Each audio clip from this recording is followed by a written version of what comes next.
வணக்கம் நேயர்களே. வெற்றி படிக்கட்டில் சந்திப்பதில் மற்றற்ற மகிழ்ச்சி. வாழ்க்கையில் சில சந்தர்ப்பங்களில் நாம் தைரியமாக செயல்பட வேண்டும். சூழ்நிலை மோசமாக இருக்கிறதே, நாம் இதில் வெற்றி பெறுவோமா, வெற்றி பெற முடியுமா என்ற சிந்தனை வரக்கூடாது. நிச்சயமாக வெற்றி பெறுவோம் என்ற சிந்தனையோடு செயல்பட்டால் நமக்கு வழி பிறக்கும். எந்த சூழ்நிலையிலும் ஒரு நிமிடம் தாமதித்து நமது சிந்தனையை அங்கே பரவவிட்டு அனலைஸ் செய்து நாம் பார்க்கின்ற பொழுது வெற்றி நமக்கு நிச்சயமாக கிடைக்கும். பயந்து விடக்கூடாது. எந்த ஒரு சூழ்நிலையிலும் சில செய்திகள் வருகின்ற நேரத்தில் அதன் அதிர்வுகள் நம்மை தாக்கும். நாம் கேட்கக்கூடாததை கேட்டுவிட்டது போல் அந்த அதிர்வுகள் நம்மை தாக்கும். ஆனால் அந்த அதிர்வு அலைகளை சில நிமிடங்களில் நாம் சரி செய்து விடலாம். சரி, நடந்தாகிவிட்டது, கேள்விப்பட்டது உண்மையாக கூட இருக்கலாம், ஆனால் அதிலே இருந்து நாம் எப்படி மீள்வது என்று உடனடியாக நாம் சிந்திக்க பழகிக்கொள்ள வேண்டும். அதுதான் வாழ்க்கையில் வெற்றியை தரும். நமது நெப்போலியனை போர்க்களத்தில் சந்தித்தார்கள்.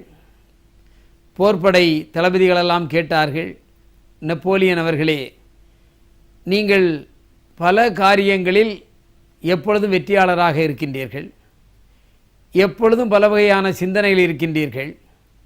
ஆனால் போர்க்களத்தில் நீங்கள் வகுக்கின்ற அந்த வழிமுறைகளெல்லாம், போர் தந்திரங்களெல்லாம் வெற்றியாகவே மாறுகிறதே, அதற்கு என்ன காரணம், நாங்களும் தெரிந்து கொள்ளலாமா என்று அந்த தளபதிகள் அவரிடம் கேட்டார்கள். அப்பொழுது நெப்போலியன் சொன்னார், போர்க்களத்தில் நான் இருக்கின்ற பொழுது என் இதயத்திற்குள் இருக்கின்ற பல கதவுகளை மூடி வைத்து விடுவேன். அப்பொழுது எது தேவையோ அந்த சிந்தனை கதவை மட்டும்தான் திறந்து வைத்திருப்பேன். எல்லா கதவுகளையும் திறந்து வைத்து கொண்டு சிந்தனையை சிதறடிக்கவை விட ஒரே ஒரு கதவை மட்டும் திறந்து வைத்து நான் அதன் மூலம் செயல்படுவதால் வெற்றி பெறுகிறேன். உதாரணமாக, காட்டு வெள்ளம் புரண்டு ஓடி வருகிறது, வேகத்தோடு வருகிறது. அதை நாம் ஒரு அணையை கட்டி தடுத்து நிறுத்தி விடுகிறோம். வேகமாக ஓடி வந்த அந்த நீரின் வேகம் ஒரு இடத்தில் அங்கே தேக்கி வைக்கப்படுகிறது. அந்த அணைக்கு 4 மதகுகள் இருக்கலாம். அந்த 4 மதகுகளையும் ஒரே நேரத்தில் திறந்துவிட்டால் உள்ளே இருக்கின்ற தண்ணியின் வேகம் 4 மடைகளின் வழியாக சாதாரணமாக வெளியேறும். ஆனால் அதே அணையில் ஒரே ஒரு மடையை மட்டும் நீங்கள் திறந்து வைத்தால் உள்ளே இருக்கின்ற தண்ணீர் அத்தனையும் ஒரே மடையில் வெளியே வருகின்ற அந்த நிலையில் அதன் வேகம் அதிகமாக ஆகும்.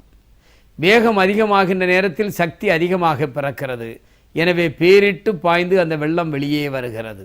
அப்படித்தான் உங்கள் நெப்போலியனும் போர்க்களத்தில் இருக்கின்ற பொழுது எல்லா விதமான கதவுகளையும் திறந்து வைக்காமல் அந்த நேரத்திற்கு எந்த கதவு திறக்கப்பட வேண்டுமோ அந்த கதவை மட்டும் திறந்து வைத்து கொண்டு போர் வியூகங்களை வகுத்துவிட்டு வெற்றி பெறுகிறேன் என்று சொன்னான்.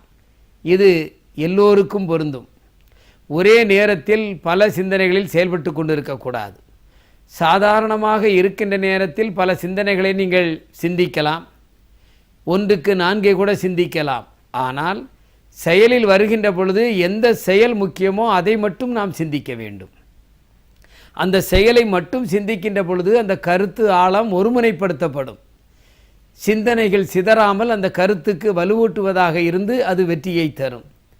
அதைத்தான் அங்கே நெப்போலியன் அழகாக சொன்னான். எனவே வாழ்க்கையில் நாம் பல பிரச்சனைகளை அணுகினாலும், பல கொள்கைகளை உடையவர்களாக இருந்தாலும், நாம் தேவைப்படுகின்ற நேரத்தில் எடுத்த ஒரே கொள்கைக்காக நாம் பாடுபடுகின்ற பொழுது வாழ்க்கையில் நிச்சயமாக வெற்றி கிடைக்கும். எனவே வெற்றி என்பது ஒருமுனைப்படுத்துவது என்று சொல்லி நாமும் நெப்போலியன் போல் வாழ வேண்டும், வெற்றியாளனாக மாற வேண்டும். அந்த மாற்றத்திற்கு நம்மை நாமே பயன்படுத்தி கொள்ள வேண்டும் என்ற சிந்தனையோடு செயல்பட வேண்டும். உங்கள் வசந்த் டிவி வெற்றி படிக்கட்டில் உங்களை வெற்றியாளராக ஆக்குவதற்காகத்தான் பாடுபடுகிறது என்று சொல்லி மீண்டும் உங்களை நாளை காலையிலும் மாலையிலும் சந்திக்கின்றேன். நன்றி, வணக்கம்.